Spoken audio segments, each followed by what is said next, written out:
الحمد لله حمدا كثيرا طيبا مباركا فيه وأفضل الصلاة وأتم التسليم على سيدنا محمد وعلى آله وصحبه أجمعين. السلام عليكم ورحمة الله. إنما يخشى الله من عباده العلماء. Ceux qui sont le plus enclins à craindre Dieu parmi les êtres humains, ce sont ceux qui ont le savoir, ceux qui ont la science. Et Abdullah ibn Mas'ud radiyallahu anhu a dit que innama al-ilmu al-khashya. La science, c'est celle qui mène à la crainte de Dieu. Ainsi, le savant, c'est celui qui croit en Dieu et qui aime son Seigneur, si bien que l'amour l'incite à adorer Dieu, et il craint son Seigneur, si bien que la peur et la crainte le dissuadent de désobéir à Dieu. Les savants sont unanimes pour dire que la science est celle qui mène à la connaissance de Dieu pour l'adorer comme il se doit à travers la tradition et la sunna et l'exemple et le modèle de celui qui craignait Dieu le plus et le mieux, le prophète Mohammed sallallahu alayhi wa sallam. Il a dit « Ana atqakum lillahi, ana a'lamukum billah, ana akhshakum lillah » Je suis celui qui parmi vous craint Dieu le plus, le connaît le mieux. L'habit ne fait pas l'imam. Pour la simple et unique raison, c'est que Dieu dit dans le Coran « Illa man atallaha biqalbin salim » seront sauvés le jour de la résurrection ceux qui viendront vers Dieu avec un cœur pur. Un cœur dans lequel il n'y a pas de place pour autre que Dieu. C'est-à-dire le cœur du savant rempli de l'amour et de la crainte de Dieu. Et non pas l'amour de la dunya et la crainte des créatures de Dieu. Car celui qui aime la dunya éperdument est prêt à sacrifier l'au-delà pour atteindre ses objectifs matériels. Celui qui a peur des créatures de Dieu est prêt à les adorer, c'est-à-dire à leur obéir, quitte à désobéir à Dieu. Donc, celui qui viendra, celui qui rencontrera Dieu, je parle des imams et des savants, avec un cœur pur, rempli d'amour et de crainte de Dieu, sera sauvé. Quant à celui qui a du savoir, et dans son cœur il a du shirk, et le shirk ne consiste pas uniquement à adorer des statues, ou le soleil. D'ailleurs, le prophète sallallahu alayhi wa sallam n'a-t-il pas dit que je ne crains pas pour ma communauté cet égarement, qu'ils adorent à nouveau des statues, le soleil et la lune. Non, c'est trop bas. Mais vous savez qu'est-ce que le prophète alayhi salam craignait pour nous? Il craignait pour nous les choses suivantes: la dunya, l'amour excessif, le matérialisme, aimer la dunya plus qu'il ne faut, si bien qu'elle nous aveugle. Ouais. Et Dieu met l'accent sur ce point en parlant des savants. Innal ladina yashtaruna bi ayati llahi thamanan qalilan. À plusieurs reprises dans le Coran, Dieu dit attention, vous là qui avez la science, vous vous égarerez le jour où vous serez prêt à troquer la parole de Dieu contre un bien éphémère. Le jour où vous allez utiliser la religion, donc parlons du Coran, parce que quand les versets du Coran parlent des rabbins, des prêtres, en fait c'est un message subliminal. Pour qui? Pour les imams, vous savez ça. Quand Dieu parle des Banu Israël dans le Coran, il nous interpelle en nous disant voilà l'exemple à ne pas suivre en général. Ainsi, Dieu nous dit il fut un temps, les prêtres, les rabbins, donc a fortiori vous allez les suivre, puisque le hadith dit vous allez suivre ceux qui vous ont précédés pas à pas. C'est ça? On lui a dit qui, prophète? Les juifs et les chrétiens? Qui d'autres voulez-vous donc suivre? Vous allez les copier. Vous allez vous égarer comme ils se sont égarés. Et un de leurs égarements manifestes, c'est qu'ils utilisaient la parole de Dieu pour atteindre des objectifs purement matériels. Vous vous en souvenez, on l'a fait en histoire, les indulgences. Ça vous dit quelque chose? Le curé et l'évêque qui vendaient des morceaux de paradis. Ouais. Tu veux le paradis, donne-moi 100 €, je te donne un billet. Ouais. Imaginez-vous si j'ai 1 million de personnes qui sont prêts à acheter 1 mètre carré, 100 € le mètre carré paradisiaque. Je deviens millionnaire, je deviens riche, non? D'ailleurs, allez aux États-Unis, vous allez voir que les grands prédicateurs, on les appelle les télé-évangélistes. Ils sont milliardaires. Vous entendez? Parce que c'est un business. La religion peut être utilisée, et malheureusement, elle est souvent utilisée par les religieux, les moines, les imams. Pourquoi? Pour spolier les biens des gens, pour atteindre des objectifs purement terrestres et matériels. Le Coran va devenir un business. Et ils vont le vendre à vil prix. Pas à sa juste valeur. Ouais.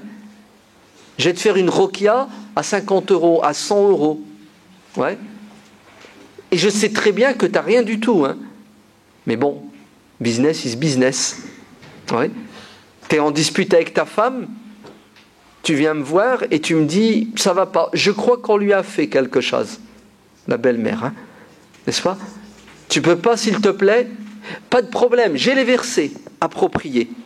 Oui, j'ai les versets. Et je vais te faire un choix de versets, ouais, qui parle de manière indirecte de ta problématique, le sihr. Et tu ressors de la séance avec un trou dans ton compte en banque, débitaire, puisque ça va jusque des 1000 € parfois. Vous entendez? Et je t'ai vendu du vent.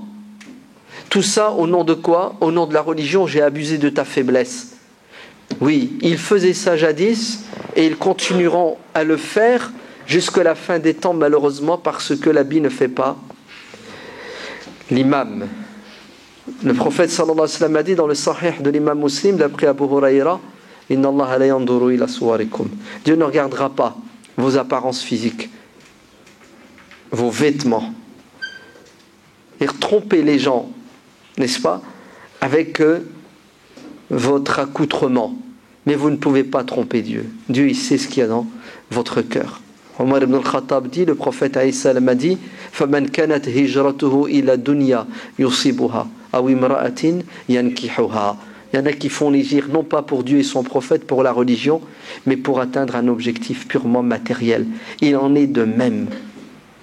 Et Wallah, qu'il y a un hadith, l'imam Soyoti dit qu'il est authentique, Cheikh Al-Albani passe derrière, il dit aussi qu'il est authentique, et bien d'autres. La chair de poule, quand je l'ai lu, et vous allez la voir dans 2 secondes quand je vais vous le réciter. Aktharu qurra ummati munafiqun. La plupart des imams, de ceux qui connaissent le Coran, la plupart de ceux qui ont une dégaine de religieux, n'est-ce pas, seront des hypocrites. Munafiqun. Ça veut dire quoi? Non, a'udhu-billah, ça ne veut pas dire qu'ils ne croient pas en Dieu. Ça serait grave quand même. Bien que certains sont sans doute comme ça, mais ils sont une infime minorité. Non, ça veut dire qu'ils ont des comportements hypocrites. Vous entendez? Et le minimum d'hypocrisie qu'ils auront, vous savez, c'est lequel? C'est de dire aux gens de faire le bien alors qu'ils ne le font pas.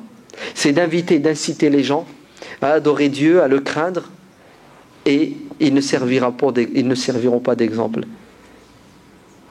Ou déconseiller les gens de désobéir à Dieu, et ils seront le premier à désobéir à Dieu. Ils vont dire aux gens, ittaqud dunya wa ittaqun nisa, comme dit le hadith du prophète alayhi salam, craignez l'excès de dunya et faites attention aux déviances sexuelles. Et ils seront les premiers à engranger, car l'argent n'aura pas d'odeur pour eux. Et ils seront les premiers à abuser, ouais, de cette chose. C'est incroyable, hein? D'ailleurs, à nouveau, on ne cessera de le dire, les premiers à avoir créé un schisme dans l'islam, ce sont des religieux, ce sont des gens qui connaissaient le Coran, ce sont des gens qui priaient, qui jeûnaient, les Khawarij. Ils avaient le look du musulman savant et pieux, du moins, ils n'étaient pas savants, on le sait, mais pour les ignorants, ils étaient savants, car on confond, vous savez, la tenue vestimentaire avec la piété, on confond la piété avec le degré de science de la personne. Oui, tout est un peu mélangé dans notre tête, hein, si bien que, écoutez, on ne sait plus à quel saint se vouer. Donc, en islam, l'habit ne fait pas le musulman. La tenue vestimentaire en islam est la suivante. Il y a des vêtements qui sont haram pour les hommes, haram pour les femmes, haram pour les deux. Et l'islam met des limites, la pudeur et des règles. J'entre pas dans les détails. Mais on sait tous que tu peux très bien respecter les règles vestimentaires en islam et être le plus grand des hypocrites qui va aller en enfer. Vous êtes bien d'accord? Et l'inverse, on a des gens qui fautent dans ce domaine et puis ils sont très pieux. Ça reste une faiblesse, n'est-ce pas? Donc on ne se fait pas avoir par les apparences. Quant à la mode, elle change en fonction des époques, en fonction des cultures et des goûts et des couleurs. Il n'y a pas une mode spécifique. Les Arabes s'habillaient d'une manière, à l'époque, les Africains d'une autre, les Asiatiques d'une autre. Nous n'avons pas en islam un costume particulier. Nous avons des costumes qui reflètent la culture, les goûts, les couleurs, le climat, le niveau social des musulmans, des communautés musulmanes. C'est très pluriel, c'est très éclectique, vous entendez? C'est pas du tout ce qu'on voudrait nous faire croire, le conformisme. Celui qui s'habille comme ça respecte le Coran et la Sunna. Celui qui faute dans ce domaine, d'après eux, ne respecte pas le Coran et la Sunna. C'est faux, n'est-ce pas? Si vous respectez les règles, vous respectez le Coran et la Sunna. Donc l'habit ne fait pas le musulman et a fortiori ne fait pas l'imam. D'ailleurs, est-ce que notre prophète sallallahu alayhi wa sallam avait une tenue vestimentaire spécifique qui le distinguait du reste des musulmans qui le côtoyaient? Non. Les livres sont là de hadith et on n'a pas de hadith qui disent que le prophète sallallahu alayhi wa sallam avait un costume dit religieux. La preuve, des bédouins entraient dans la mosquée et vous savez ce qu'ils disaient? Il est où Mohammed? Donc ils étaient incapables de le distinguer. Donc ils s'habillaient comme le commun des mortels. Mieux, quand le prophète alayhi salatu wassalam a fait l'hégire et qu'il est arrivé à Quba, il est resté là-bas plusieurs jours, les Médinois qui ont cru en lui sans l'avoir vu sont allés à Quba et là qu'est-ce qu'ils voient? Ils voient deux personnes, une assise, une debout, qui parlent, et les gens écoutent, et ils ne savent pas qui est Abu Bakr et qui est le prophète, alayhi salam, puisqu'ils ne les ont jamais vus, jusqu'à ce que le soleil commence à déranger le prophète, et Abu Bakr va faire de l'ombre au prophète. Et là, les Médinois qui ne connaissaient ni Abu Bakr ni le prophète, ont compris que le prophète c'était celui qui était assis, à qui Abu Bakr a fait de l'ombre. Donc vous voyez très bien que le prophète sallallahu alayhi wa sallam n'avait pas de tenue vestimentaire spécifique. Il s'habillait comme tout le monde, de manière modeste, mais il était élégant. Il aimait la propreté. Il avait des vêtements qu'il portait lors de certaines occasions. Par exemple, quand il recevait des délégations, quand il est entré à la Mecque. Oui, il avait une garde-robe en fonction des événements, en fonction des circonstances. Mais il n'avait pas une tenue qui était reconnue comme étant celle d'un religieux. Abu Bakr non plus. Omar, vous connaissez Omar ibn al-Khattab? N'avait-il pas une tunique rapiécée, 17 trous rapiécés? Donc Omar n'avait pas. Les Sahaba étaient comme ça. Il faut attendre quoi? Il faut attendre l'influence extérieure, étrangère. Laquelle? Celle justement des judéo-chrétiens. Vous savez, quand les musulmans, quand l'islam va se répandre, il va arriver dans le Cham, les chrétiens, il va arriver en Afrique, les musulmans vont se mélanger donc avec ces peuples, ces civilisations. Ces gens-là vont se convertir, et en se convertissant à l'islam, ils vont garder leur culture, ils vont garder leur habitude vestimentaire. Et c'est de là que les musulmans vont prendre des autres civilisations cette coutume qui est les religieux doivent se distinguer via leur tenue vestimentaire. D'accord? Sinon, l'habit ne fait pas l'imam. Ce qui fait l'imam, c'est son savoir, ses compétences, sa piété, son intégrité et sa capacité d'être au service de la communauté pour l'éduquer, la tirer vers le haut. C'est ça un imam. C'est pas quelqu'un qui a un costume. Anecdote. Il y a plus de 25 ans, un truc comme ça. On était à Château-Chinon. Il y avait un séminaire pour les nouveaux convertis. Il y avait un très grand cheikh, rahmatullahi alayh, notre père spirituel, notre maître, celui qui a participé, qui nous a formés. Ouais. Quand je dis nous, c'est les cadres aujourd'hui cinquantenaires de l'UOIF, de l'IESH. Ouais. Demandez à Cheikh Abou Hatim, Cheikh Abou Salman. Ouais. Faites-les parler un peu pour qu'ils vous parlent de ce cheikh.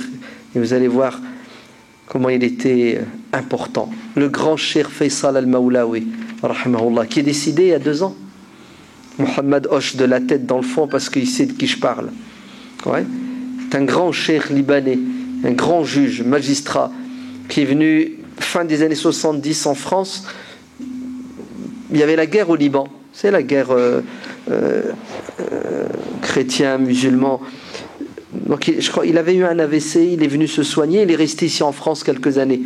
Et c'est lui qui est derrière la création, la fondation de l'UOIF et de tout ce. Mais c'est lui qui est surtout derrière la construction de notre cerveau islamique. Ouais, c'est lui qui nous a ouvert les yeux, qui nous a éduqués, parce que on était des terroristes. On avait des idées. Les salafistes d'aujourd'hui sont des enfants de cœur. À l'époque, on était rigoristes parce qu'on était jeunes et puis zélés, c'est ça. Et puis on voulait changer le monde par la force. Ouais. Il nous a vite calmés, la sagesse, mais surtout la science. Vous entendez? La science. Quelqu'un qui a de la bouteille, qui a l'expérience. Ouais. Il va nous ramener dans le juste milieu. Il nous dire voilà, c'est ça l'islam, et allez-y doucement parce que le chemin est long. Bref, le grand cheikh Faisal, rahimahullah, il y avait ce séminaire à Château-Chinon, dans les locaux actuels de l'IESH, et je me souviens, c'est moi qui traduisais. Le cheikh parlait français, mais il n'avait pas une éloquence comme celle qu'il a en arabe. Juste une parenthèse, son livre a été traduit, Taysir Fiqh al-Ibadat. Ouais. Je ne sais pas comment il était traduit, le fiqh, simplification des actes rituels. D'accord? Donc je traduisais, et puis on arrive au vendredi, c'est pas le Jumu'ah, et c'est le cheikh qui fait la khutbah, et le cheikh fait la khutbah avec son costume, sa cravate et son 3/4. Moi qui vous parle, j'ai été choqué. Comment ça? Un savant, un cheikh, Jumu'ah, khutbah, en costume cravate. Ah, la claque, elle a été terrible. Ouais. Parce qu'on était encore dans ce délire de l'habit fait l'imam. Ouais. Et il va faire une khutbah, vous savez sur quoi? La tenue vestimentaire, l'habit ne fait pas l'imam. Et il nous a expliqué ce que c'était, d'où ça venait, etc. etc. Bref, c'était juste une parenthèse, pour que vous sachiez que il y a des gens qui ont semé, qui ont planté. Aujourd'hui, vous récoltez quelques-uns des fruits de leurs efforts. Rahmatullahi alayh, que Dieu les fasse miséricorde. Je ne sais plus ce que je disais. Parenthèse après parenthèse, j'en étais où? Oui, donc le prophète sallallahu alayhi wa sallam ainsi que les sahaba n'avaient pas une tenue religieuse, n'est-ce pas? Leur religiosité, c'était quoi? C'était une sincérité profonde, une compréhension de l'islam saine et des actions en permanence pour les rapprocher de Dieu en faisant du bien aux êtres humains, n'est-ce pas? Et ils ne s'arrêtaient pas à ces détails. C'est tout doucement, avec le temps, que les choses vont se compliquer, complexifier, et on va dénaturer l'islam. Si bien qu'arrivé à un moment donné, il y avait une tenue vestimentaire réservée, vous savez à qui? Aux gens pieux, ce qu'on appellera par la suite les soufis. D'ailleurs, certains disent qu'on les appelait Sofiya parce qu'ils portaient as-souf, c'est-à-dire ils portaient des vêtements faits à partir de la laine. Ainsi, dans la société musulmane, vous allez avoir un corps de métier, c'est ça? Ouais. Des gens qui ont un uniforme. Ils appellent ça le khirqa. C'est-à-dire, quand tu entres dans la confrérie, tu dois porter un uniforme. C'est-à-dire, tu dois être vêtu de haillons. Et tout doucement, le but, il était éducatif. Allez, tu vas te vêtir de haillons pour te débarrasser de la dunya, parce que l'être humain, il aime bien être bien habillé pour se montrer. Donc, je vais t'éduquer, tu vas t'humilier, te rabaisser, être modeste. Donc, vire tes beaux vêtements et habille-toi comme un va-nu-pied de haillons. Et tout doucement, ce vêtement va créer pour ceux qui le portent une réputation. Une réputation de quoi? De piété. Vous avez vu? Les savants ont fini par avoir, les imams, leur accoutrement. Ouais. Et maintenant, entre guillemets, les ascètes, les moines, leur accoutrement. Et puis tout doucement, le temps passe. Puis vous savez ce qui se passe aujourd'hui. Ouais. Aujourd'hui, il y a des musulmans, donc on ne parle plus des savants, on ne parle plus des confréries soufis, nous parlons des musulmans lambda, qui prétendent, qui pensent qui dégagent l'image suivante et l'idée suivante. On est des gens qui respectons l'islam, qui craignons Dieu, et nous sommes la 73e secte bien guidée parce que nous suivons la sunna, parce qu'on est habillé de cette manière. Vous entendez? Et celui qui n'est pas habillé comme ça trahit le prophète sallallahu alayhi wa sallam. Non, pire, il n'aime pas le prophète. Si tu aimais le prophète, tu t'habillerais comme le prophète. Vous avez vu, subhanallah, comment on a créé une confusion terrible entre quoi? Entre l'apparence, entre le vêtement, la piété, le savoir, la dévotion, la sincérité. Tout ça, si l'habit fait et peut faire le musulman, tout dépend de sa sincérité, de son intention. La plupart du temps, sachez que l'habit ne fait pas ni le musulman, ni l'imam, ni le savant. Car ce qui compte chez nous, c'est l'intérieur, et l'extérieur doit être conforme aux limites, mais en aucun cas il ne doit être un emblème que l'on met en avant pour se tromper et tromper les autres. Donc l'habit ne fait pas l'imam. Il y a des bons imams, il y a des mauvais imams. Vous savez pourquoi? Parce que les imams, les savants, sont des êtres humains. Et les êtres humains ont le même nafs. Vous entendez? S'ils font l'effort nécessaire pour se purifier, ils seront purs. S'ils ne font pas l'effort, ils vont descendre vers les soubassements de l'enfer. Oui, oui. Abu Huraira, radiyallahu anhu, a été questionné par un tabi'i. J'ai oublié son nom. Abu Shufay', je crois. Si la mémoire est bonne. Ou Shufay' ibn, je ne sais plus qui. Il lui a dit: dis-moi quelque chose que tu as appris, que tu as écouté du prophète sallallahu alayhi wa sallam qui va m'être utile. Et Abu Huraira va être pris d'émotion.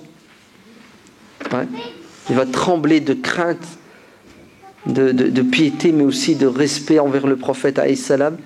Et ensuite, quand il retrouvera ses esprits, il dira: le prophète m'a pris par la main et il m'a dit: écoute, ya Abu Huraira, sache que le jour de la résurrection, les 3 premières personnes qui seront jetées en enfer et qui brûleront les premières sont un savant,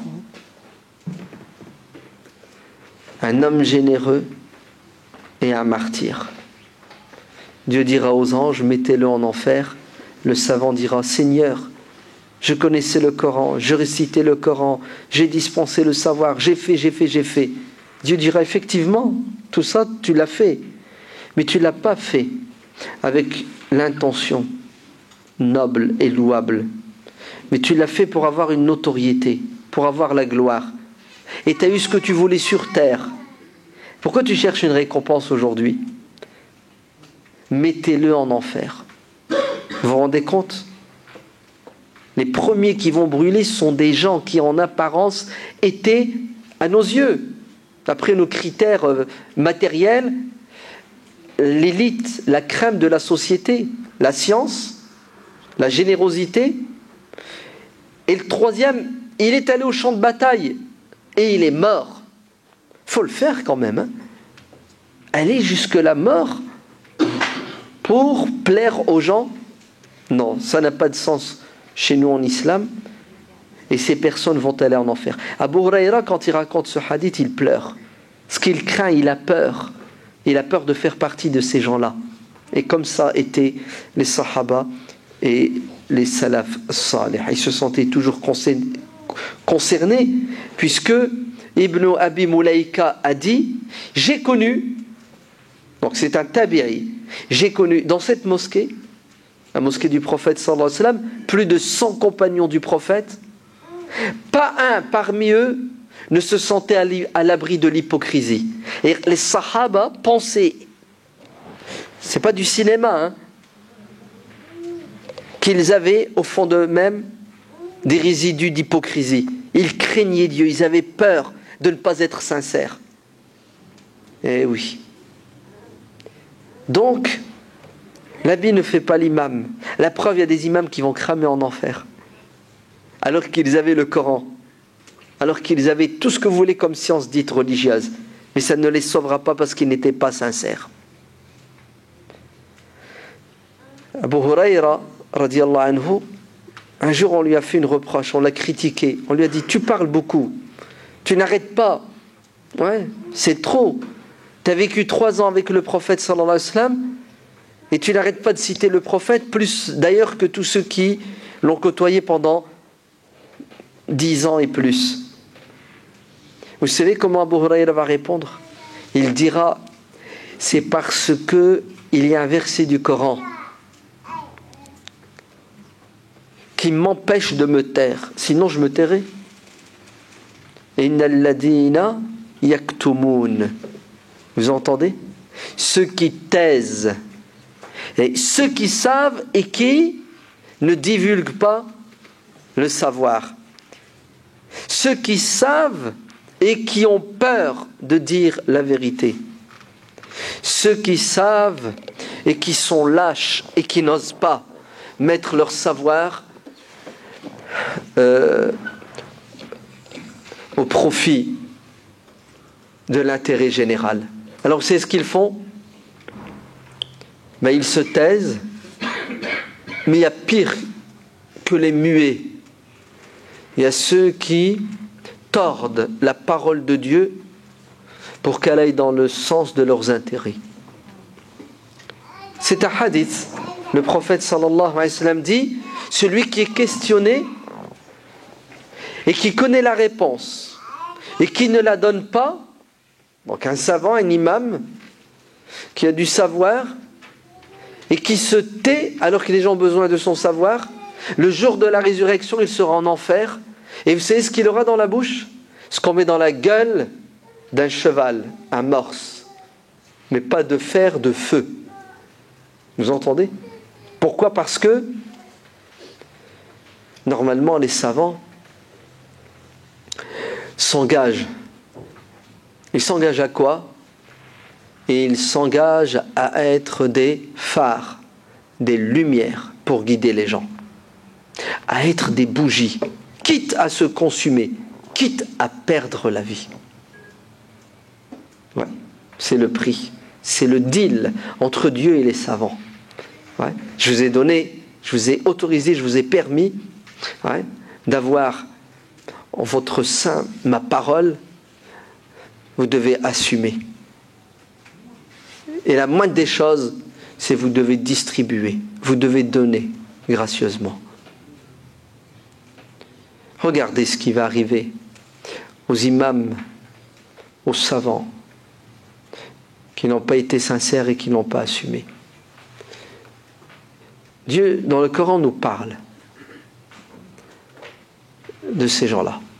Dans la sourate Al-A'raf, Dieu dit « Watlu alayhim naba'a alladhi ataynahu ayatina » Et qu'est-ce qu'il a fait de ce don divin? « Fansalaha minha » Dieu nous conte l'histoire d'un imam, d'un savant, d'un rabbin. Ok? Comment il s'appelle, la date de naissance, etc. Ça ne nous intéresse pas. Ce qui compte, c'est son égarement. Qu'est-ce qu'il a fait? Dieu lui a donné cette chance d'avoir la science religieuse. Et vous savez ce qu'il a fait? Fansalaha minha. L'expression coranique est forte de sens. C'est le mouton. Après l'avoir égorgé, qu'est-ce qu'on fait? On le dépaisse, on lui enlève sa peau, c'est ça? Et un mouton, si vous lui retirez sa peau, vous pouvez lui remettre? Impossible.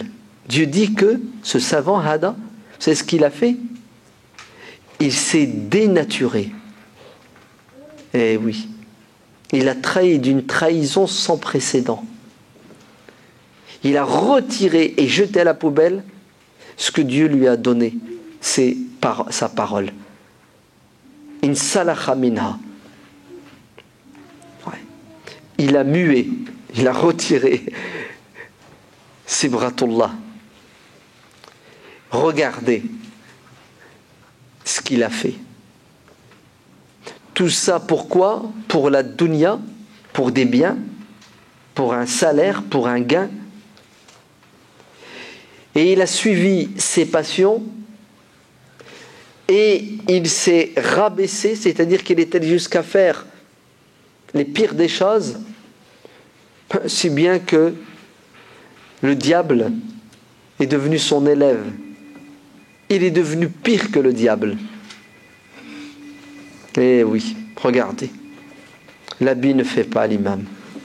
Et ne croyez pas parce que vous avez du savoir, vous êtes sauvés. C'est faux. Ibn Mas'ud disait, si vous devez prendre quelqu'un comme exemple, prenez ceux qui sont décédés dans la foi et la piété, car le vivant n'est pas à l'abri de quoi? D'un égarement. Tant que tu respires, quel que soit ton degré de savoir, de science et de piété, tu es sujet à quoi? À tout abandonner. Pour tout et n'importe quoi. Vous avez vu, cet homme n'a pas su résister à la tentation. Et il a mis de côté son savoir et sa religion pour suivre ses passions. Et il est devenu un suppôt du diable. Un soldat du diable. Non, pardon, excusez-moi. فَأَتْبَعَهُ الشَّيْطَانِ. C'est lui qui est devenu le maître du diable. C'est fort quand même. Hein? Et vous savez que l'histoire se répète. Et des cas de figure comme ça, il y en a autant que vous voulez. Et oui, vous trouverez toujours des savants qui côtoient généralement les puissants, les riches, ceux qui ont le pouvoir politique, le pouvoir financier, et qui sont prêts à quoi? À lui dire tout ce qu'il veut entendre pour avoir sa bénédiction. Vous vous souvenez des magiciens, quand ils ont rencontré Pharaon, qu'est-ce qu'ils ont dit à Pharaon? Qu'est-ce que tu nous donnes pour qu'on rencontre Moïse? Pharaon leur a dit, vous aurez l'argent à profusion et puis vous aurez la notoriété puisque vous allez devenir mes conseillers, mes proches. Ils ont dit, très bien, ça nous suffit. Mais alhamdulillah, ils vont être honnêtes et ils vont devenir musulmans et Pharaon va les menacer. Et vous savez ce qu'ils vont faire? Alors qu'il y a encore 5 minutes, ils recherchaient le bien-être matériel et la gloire. Lorsqu'il les a menacés, ils vont sacrifier non pas les biens matériels, non pas la gloire, mais leur vie pour Dieu. Ils lui ont dit Faqdi ma anta qadin. Vas-y, fais ce que tu veux de nous. Ouais. Tu nous tortures, la torture sera limitée dans le temps. Tu nous tues, si on doit mourir, on mourra. On se rencontrera là-haut. Je vais vous mutiler, je vais vous crucifier. Je vais vous faire les pires des sévices. Ils lui ont dit, tu ne nous feras plus changer d'avis. La vérité, on la connaît. Il y a 5 minutes, c'était des matérialistes, ils sont devenus maintenant des anges. Nous avons le même processus dans le sens inverse. Des gens savants, pieux, qui vont être tentés par Pharaon, et qu'est-ce qu'ils vont faire? Ils vont vendre leur âme au diable, et ils lui feront la fatwa qu'il veut, sur commande. Et ils feront dire au Coran ce que le tyran veut bien entendre du Coran. Et oui, c'est marrant, c'est fatwa sur commande, en fonction de la géopolitique. Ouais. En 78, quand Sadat a signé les accords de paix avec Begin, c'est ça? Ouais. Quand David, ouais, Menahem Begin, ouais. Quand David, 78, donc Sadat, l'Égypte, l'Azhar, non? Azhar, l'université de... Ouais. Attendez, c'est quand même un geste fort. Hein. La Palestine, le 3e lieu saint de l'islam, on va le troquer, on va l'abandonner, on va le sacrifier. Attends, il faut quand même un petit coup de pouce des religieux. Est-ce qu'il a trouvé des religieux à votre avis? Mais bien entendu qu'il en a trouvé, qui lui ont fait des fatwas. Et c'est ce qu'ils lui ont dit? Ils lui ont dit, Dieu dit dans le Coran, وَإِنْ جَنَحُوا لِلسَّلْمِ فَاجْنَحْ لَهَا وَتَوَكَّلْ عَلَى اللَّهِ. Et s'ils recherchent à faire la paix, fais le pas, fais la paix avec eux et place confiance en Dieu. Voilà, c'est bon. Affaire classée, on a le verset du Coran. Tu veux rajouter la cerise sur le gâteau? Le prophète sallallahu alayhi wa sallam, quand il est arrivé à Médine, il a fait des traités de paix avec qui? Avec la communauté juive. Affaire classée. Vous entendez? Les tyrans et les despotes trouveront toujours des pseudo-savants qui ont des déguisements, des accoutrements, qui ont une tenue vestimentaire entre guillemets de savants, d'imams, pour leur justifier leur égarement. Comme Pharaon avait ses conseillers, aujourd'hui les tyrans et les despotes ont leurs conseillers économiques, politiques et religieux. Bon, l'affaire égyptienne, elle est là, hein. Elle est là, non? Le pseudo-moufti n'a-t-il pas dit vas-y, tue-les tous, Dieu reconnaîtra les siens? À coup de verset du Coran.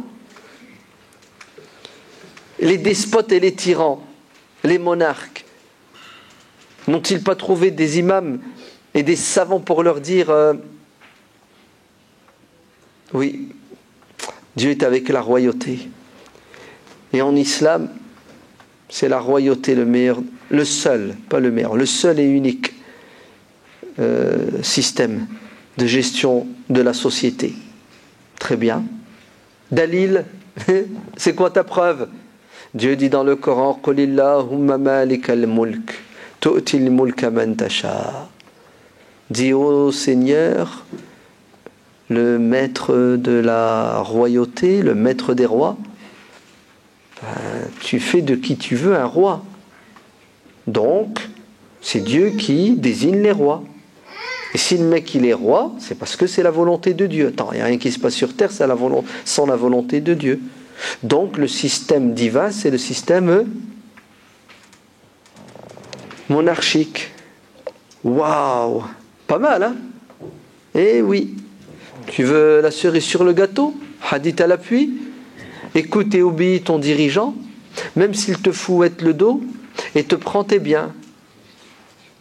Patientez avec eux, priez pour eux, et vous inquiétez pas, la vie elle passe. Le paradis n'est pas sur terre, il est là-haut. Et voilà, à coup de discours religieux, de religieux sans religion, la religion devient l'opium du peuple, pour que les peuples soient soumis et au service des pharaons. Donc l'habit ne fait pas l'imam. Vous allez me dire, attendez, c'est quoi? Attendez, une autre histoire. Dieu dit dans le Coran, dans la sourate Al-Jumu'ah. J'ai oublié de vous dire, pardon. Notre ami là, qui a tout abandonné et qui est devenu pire que le diable. Vous savez comment Dieu le qualifie? Accrochez-vous à vos chaises. فَمَثَلُهُ كَمَثَلِ الْكَلْبِ. C'est fort, hein? Dieu le compare à un chien. Allahu Akbar. Un savant, tu dis, c'est comme un chien. Vous savez, le chien, il est toujours en mode essoufflé. Il tire toujours la langue. Vous savez pourquoi? Parce qu'il n'y a pas de port. Ouais. Quand il a chaud, il tire la langue pour respirer. Ouais, c'est la clim. Ouais. Et tu crois qu'il est toujours essoufflé, qu'il court toujours. Mais en fait, non, il est assis, il a chaud, il ouvre ça. Dieu dit, vous savez, ces savants-là, ils ressemblent à des chiens qui courent toujours après la dunya. Ils sont toujours en mode j'en veux encore. Et s'il faut faire des kilomètres, s'il faut faire des efforts, ils sont prêts à les faire pour atteindre leur objectif. Mais les pauvres, ils courent derrière un mirage. Ils ne seront jamais rassasiés. Plus ils en ont, plus ils en veulent. Normalement, tu arrives à 60 ans, tu te mets en retraite, non? Tu n'as plus besoin. Non, 70 ans, 80 ans. 90 ans, le mec, il lâche pas. Ça prouve bien que la dunya est ancrée dans son cœur jusqu'au bout. C'est ça. Il y a l'argent, mais il y a l'amour du pouvoir. Regardez, Dieu traite ce traître de quoi? De chien, c'est ça? Regardez, il y a un autre verset qui dit مثل الذين حملوا التوراة ثم لم يحملوها كمثل الحمار. Oh là là là là là. Quand Dieu parle des rabbins, vous savez de qui il parle, hein? Ouais. Il les compare. Ces religieux qui connaissent la vérité et qui ne l'épousent pas et ne la mettent pas en pratique. Il sait, mais il ne fait pas. Il sait, mais il fait le contraire. Dieu le qualifie, cet imam, ce savant, de quoi? D'âne qui porte sur son dos des livres. Est-ce que les livres sur le dos de l'âne font de l'âne un savant? Non. Le savant qui a la connaissance et qui n'a pas le savoir, la science, la piété, est un âne. C'est fort, non? J'ai même envie de vous dire, c'est choquant que le Coran utilise ces paraboles. Vous savez pourquoi? Malheur à celui qui désobéit à Dieu et qui est ignorant. Malheur à celui qui ne sait pas. Mais 1000 millions de malheurs à celui qui sait et qui transgresse et qui désobéit à Dieu. Il n'a pas de circonstances atténuantes, n'est-ce pas? Voilà, c'est pour ça que Dieu insiste et de manière crue les condamne. Le prophète sallallahu alayhi wa sallam a dit que certains croyants au paradis jetteront un regard en enfer, et vous savez ce qu'ils verront? Ils verront des imams, des savants, des prédicateurs. Des prédicateurs qui tournent en enfer, eux, en rond, avec tous leurs intestins, par terre. Et ils les traînent. Choqués, les fidèles diront, attendez, vous en enfer, vous qui nous faisiez, qui nous donniez des leçons de morale, vous, nos imams en enfer? Non, c'est pas possible, il y a erreur. Des homonymes là ou quoi? Non. Vous savez ce qu'ils diront? Ils diront, c'est vrai. On vous donnait des leçons, mais on était les premiers à quoi? À faire le contraire. On n'a pas été des exemples et des modèles. Et c'est vrai, hein? Il y a un dicton qui dit Zallatu al-alim, zallatu al-alam. Et quand un imam, quand un savant s'égare, il emporte avec lui des milliers de gens. Eh oui, parce qu'il devient un mauvais exemple. C'est pour ça, la responsabilité de ceux qui savent est lourde, car ils peuvent faire le bonheur ou le malheur de milliers de personnes. Donc, attention, attention. L'imam al-Ghazali, Abu Hamid al-Ghazali, mort en l'année 1111 de l'ère chrétienne, 505 de l'ère musulmane, dans son encyclopédie Al-Ihya, le premier chapitre, c'est la science. Vous savez ce qu'il dit ? À un moment donné, vous savez de quoi il parle ? Il parle, écoutez bien, le terme est fort, ulama as-sou, les savants pourris. Ou parfois il les appelle ulama dunya, les savants matérialistes, en comparaison à ulama al-akhira. Et il les décrit. Puis à un moment donné, il dit, comment distinguer un vrai imam d'un faux imam, un bon savant d'un faux savant? Comment les distinguer? Écoutez bien, l'imam al-Ghazali dit, la première qualité que doit avoir le savant, c'est la crainte de Dieu. Et ça signifie quoi, la crainte de Dieu? Il dit, la crainte de Dieu implique chez l'imam, chez le savant, une capacité de résistance à la pression des grands de ce monde et une force de caractère qui le pousse à dire la vérité même s'il doit y laisser sa vie. Car celui qui sait préfère l'au-delà à la vie d'ici-bas. Voilà. L'imam al-Ghazali commence comme ça. Ça c'est le minimum, ça. C'est le béaba du savant. L'au-delà est meilleur que la vie d'ici-bas. D'ailleurs, vous savez que le Coran, c'est quoi l'objectif? C'est de nous enseigner que l'au-delà est meilleur que la vie d'ici-bas. C'est ça l'objectif. C'est de nous élever. Ouais. C'est de nous donner une conscience qui nous permet d'avoir à l'esprit en permanence que l'au-delà. Très bien. Automatiquement, si tu sais que l'au-delà est meilleur que la vie d'ici-bas, bah écoute, s'il faut payer sa place pour entrer au paradis en sacrifiant la vie d'ici-bas, ben, le calcul est vite fait, hein, le choix est vite fait. Donc le savant qui se soumet à l'injustice et au mensonge, le savant qui cautionne l'injustice et le mensonge, n'est plus savant, c'est un suppôt du diable. Allez, on va être gentil. Vous savez qui est-ce? C'est un lâche et un faible. Et celui qui... Pas celui qui soutient. Celui qui soutient, c'est un diable. Hein. Il est complice. Non, non. Celui qui ne condamne pas, c'est un lâche et un faible.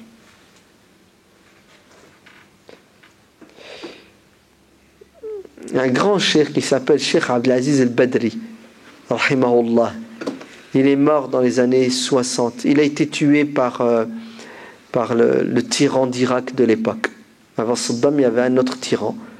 Je ne sais plus comment il s'appelle.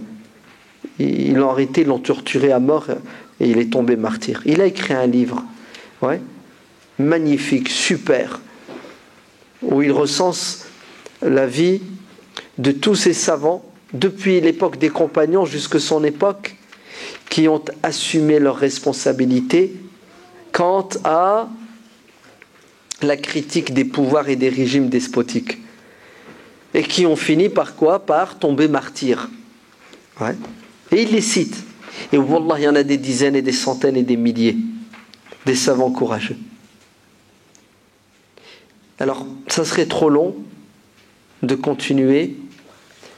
Je vais m'arrêter ici et puis je referai une autre conférence avec des exemples et des modèles de savants sincères, pieux, engagés, qui se sont sacrifiés d'avant et d'aujourd'hui, parce qu'aujourd'hui il y a une propagande, écoutez bien, contre une propagande satanique contre les savants sincères qui craignent Dieu, qui se sacrifient pour l'islam. Oui, la guerre a été déclarée aux savants engagés, al-ulama al-amiloun, les savants du terrain, les savants qui protègent la communauté. Par contre, les autres, les vendus, les lâches, les traîtres, les faibles, ils sont engraissés. À coup de quoi? À coup d'euros ou de notoriété. Eh oui. Et les vrais savants, on les boycotte, on les met en prison, on lâche une meute de chiens, des journalistes, pour les calomnier, médire. Et on ramène des vendus pour vomir sur eux, tout ça pour faire taire les paroles de vérité. Et les paroles de vérité, ce sont les paroles, écoutez bien, qui poussent les musulmans à assumer leurs responsabilités quant à l'injustice qui se passe sur terre. La religion n'est pas l'opium du peuple. L'islam est venu pour nous libérer de toute forme d'idolâtrie. Et la pire des idolâtries, c'est d'adorer un être humain. Ittakhadou ahbarahum wa ruhbanahum arbaban. Ils ont pris et ils ont fait de leurs imams, leurs prêtres et leurs rabbins, des dieux en dehors de Dieu.